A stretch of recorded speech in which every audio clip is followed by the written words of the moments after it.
नमस्कार, स्वागत है आपका डॉक्टर साहिब में और मैं हूं आपके साथ सौम्या राठी।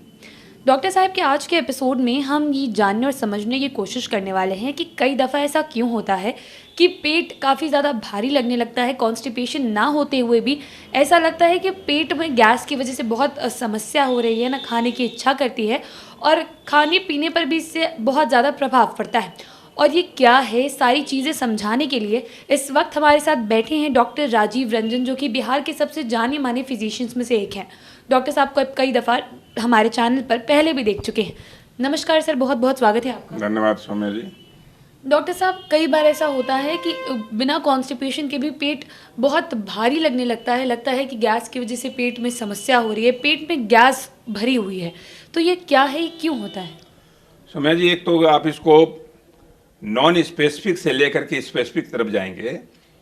एक तो डिस्पेप्सिया जो कहते हैं, नॉन अल्सर डिस्पेप्सिया, ये बहुत कॉमन है।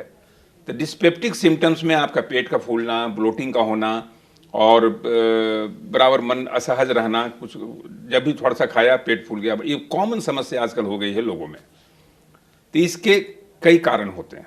जो सिंपल कारण है कि अगर आप दिन भर सीडेंटरी हैबिट में हैं, दिन भर आप बैठे हुए हैं, जहाँ पेरिस्टाल्टिक मूवमेंट्स आपका स्लो हो गया, पेट का मूवमेंट स्लो है, खाना आप खा रहे हैं, दिन भर बैठे हुए हैं, तो एक आम समस्या हो गई है लोगों में। आजकल के जो लोग जो ज़्यादा डेस्क वाला काम कर रहे हैं, एक्सरसाइज की सुविधा नहीं है, टहलने की सुविधा नहीं है, उनमें ब्लोटिंग की समस्या आ रही है। दूसरा कि एक इरिटेबल बॉवेल सिंड्रोम एक बीमारी है, IBS।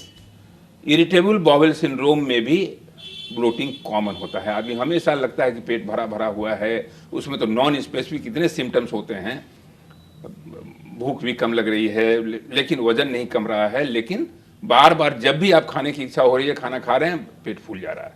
तो एक नॉन स्पेसिफिक जो बीमारी होती है, जिसको हम लोग इरिटेबल बॉवेल सिंड्रोम की संज्ञा दिए हैं, जिसका आपके भावनात्मक और मनोवैज्ञानिक लगाव है, उसमें भी ब्लोटिंग होता है। तो नॉर्मल खाने पीने में अगर आप सिर्फ कार्बोहाइड्रेट डाइट ले रही हैं, उसमें भी ब्लोटिंग की समस्या होती है। कई बार आपने देखा होगा कि आपने फास्टिंग किया, फास्टिंग के बाद जो आप फिर खाना खा रही हैं, उसमें ज़्यादा लोग अगर कार्बोहाइड्रेट का सेवन करने लगे तो उसमें ब्लोटिंग की समस्या हो जाती है, बिकॉज ऑफ एक्सेस फर्मेंटेशन।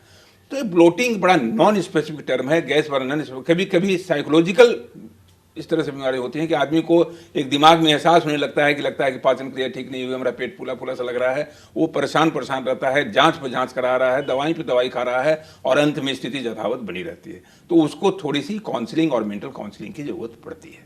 ये सारी चीज़ें हैं जी। तो डॉक्टर साहब, जो लोगों को इसकी वजह से डिस्कम्फर्ट होता है, जब लग रहा है कि गैस जो है वो ठीक तरीके से पास नहीं हो रही है बॉडी से, तो उस डिस्कम्फर्ट के लिए लोग क्या करें, किस तरीके से आराम मिलेगा? अब सवाल ये उठता है सौम्या जी कि डिस्कम्फर्ट का पहले तो हम कारण देखेंगे। कारण क्या है? जैसे हमने बताया कि मान लीजिए कि वो दिन भर बैठे रहते हैं, मूवमेंट नहीं के बराबर है, तो सबसे पहले तो उनको हम आगाह करेंगे, उनको हम सलाह देंगे कि आप मूवमेंट शुरू कीजिए शरीर का, ताकि आपका गैस धीरे धीरे पास करना शुरू करे। तुरंत अगर बेचैनी हो रही है तो उसमें कुछ टैबलेट्स आते हैं, साइमेथिकोन का टैबलेट जो हम लोग देते हैं, कभी कभी इंजाइम के टैबलेट देते हैं। अगर ये हाइपरएसिडिटी की वजह से है, चाहे पेप्टिक अल्सर की वजह से है ब्लोटिंग, तो उसमें हम लोग एंटी एसिड का सेवन करते हैं। तो ये सारी चीज़ें हैं। तो सबसे ज़्यादा मैं ये बताना चाहता हूँ कि इसका प्रिवेंशन कीजिए। ट्रीटमेंट इसका कोई इसका निदान कोई स्पेसिफिक निदान नहीं है, कोई विशिष्ट निदान नहीं है। तो इसके प्रिवेंशन के लिए यही है कि आप जितना शरीर को चलायमान रखेंगे, जितना अपने वजन को नियंत्रित रखेंगे, खान पान में जो टाइम है, जो इंटरवल है, उसको ज़्यादा बढ़ाएं नहीं। हर 3-4 घंटे के बाद थोड़ा थोड़ा खाना खाएंगे, एक्टिविटी मेंटेन रखेंगे, तो आपको ये ब्लोटिंग और गैस की समस्या से बहुत हद तक आप दूर रहेंगे। उम्मीद करती हूँ कि डॉक्टर साहब ने जो सारी बातें बताई हैं, आपने उन्हें ठीक तरीके से सुना और समझा होगा। इसी के साथ बहुत जल्द मुलाकात होगी अगले एपिसोड में। तब तक के लिए अगर वीडियो को फेसबुक पर देख रहे हैं तो पेज को लाइक करें, यूट्यूब पर देख रहे हैं तो चैनल को सब्सक्राइब करें। कमेंट सेक्शन या मेल बॉक्स के माध्यम से आप हमें बता सकते हैं कि डॉक्टर साहिब से आपके और क्या सवाल हैं। धन्यवाद।